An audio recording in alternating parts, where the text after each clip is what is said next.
Isang mapagpalang umaga sa lahat. So, ito ngayon yung tinanim ng asawa ko. Sili na munga na. Ayan siya. Ito yung tinanim sa Wilkins. Ayan. Yung iba ito, kinuhaan ko na kagabi ng bunga. Ayan. Dito lang to sa aming bahay. Sa likuran. Ito naman yung loya.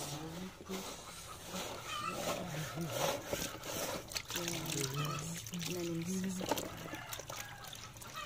salamat sa Lord. Ito na yung patubig namin. Ayan siya. Ayan. Laklak, sari-sari.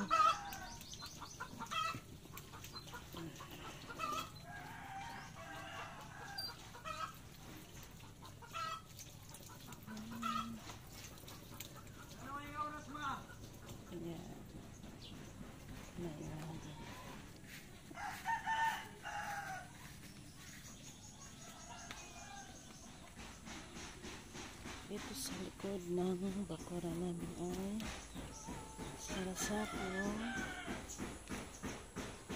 may okra, hindi pa nalipat, may ampalaya ito yung ampalaya. So kailangan pala pag makina, kailangan mawasan ng mga dahon, gumapang na okra, sili, yan, sigarilyas, yun siya.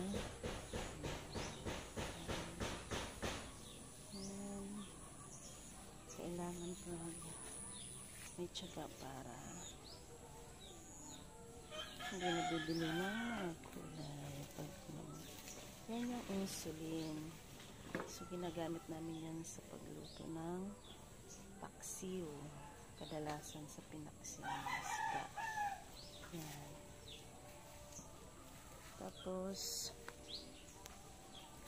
yung iba naman dito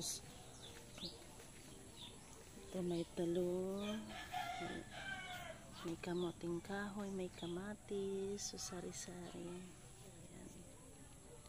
Ayan. Ayun yung sili, yung iba. Yung dun sa harap.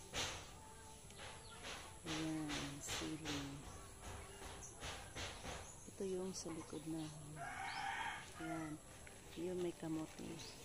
Yung loya dun po naman.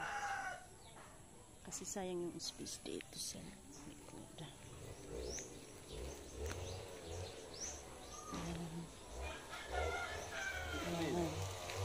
Yan. Ang iwan pa.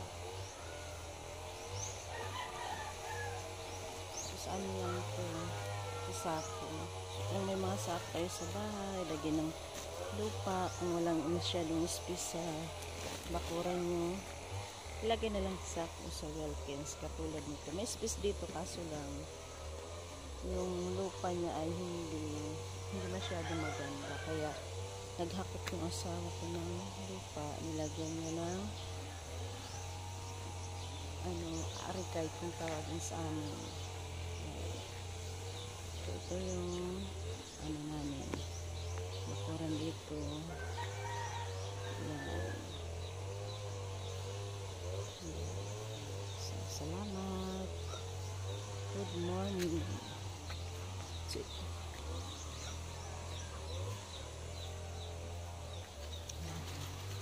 Ito pa pala. Ito may bagong tanim na talong. Yan. Talong. Sari-sari, halaman, bonggabelga. At ito yung kalamansi na kaibigan ko. Yan.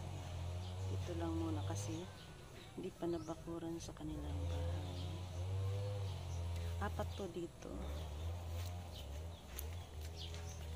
Ito yung iba dito. Ito yung iba. Ayan. May bulaklak na. Ayan. Ito lang muna to sa amin. Kasi pag nabakuran na sa paligid nila, sa palibot, okay na. So ito ngayon yung kaganapan sa mga ganito. Good morning.